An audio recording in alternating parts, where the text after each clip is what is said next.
Hi అండి. ఎలా ఉన్నారు అందరూ? బాగున్నారా? నేను ఇండిపెండెన్స్ డేకి అయితే సరదాగా పేపర్ మీద రాశాను. చూడండి, ఐ లవ్ ఇండియా.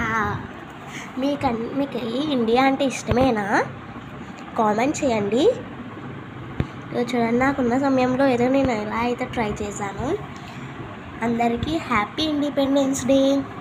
ఇదైతే నేను ఎలా చేశానంటే, ఫస్ట్ ఒక కార్డ్బోర్డ్ తీసుకుని దానికి కొంచెం పెద్ద సర్కిల్గా చేసుకోండి. కార్డ్బోర్డ్ని సర్కిల్గా షేప్ చేసుకుని తర్వాత దానికి మళ్ళీ 3 అంటించేసి మళ్ళీ సెకండ్, థర్డ్ అలాగా అంటించేసిన తర్వాత ఇది ఎలా పెట్టాలనుకుంటున్నారు? మనకి నిప్పులు ఉంటుంది కదా, దాంతో ఇక్కడ పేపర్ని స్టిక్ చేసేసేయండి. స్టిక్ చేసేస్తే అది ఉంటుంది. ఇక్కడ హోల్ అయితే పెట్టుకోవాలి మనం. నా దగ్గర అయితే పేపర్స్ అనేవి లేవు కాబట్టి నేను గ్లిటర్స్తోనే ఇలా వేసాను. కలర్స్ పేపర్స్ ఉంటే కలర్స్ పేపర్స్తో కూడా చేసుకోవచ్చు. ఓకే, మీకు ఈ గిఫ్ట్ ఈ సర్ప్రైజ్ ఇది ఎలా ఉందో కామెంట్ చేయండి. Please share and subscribe.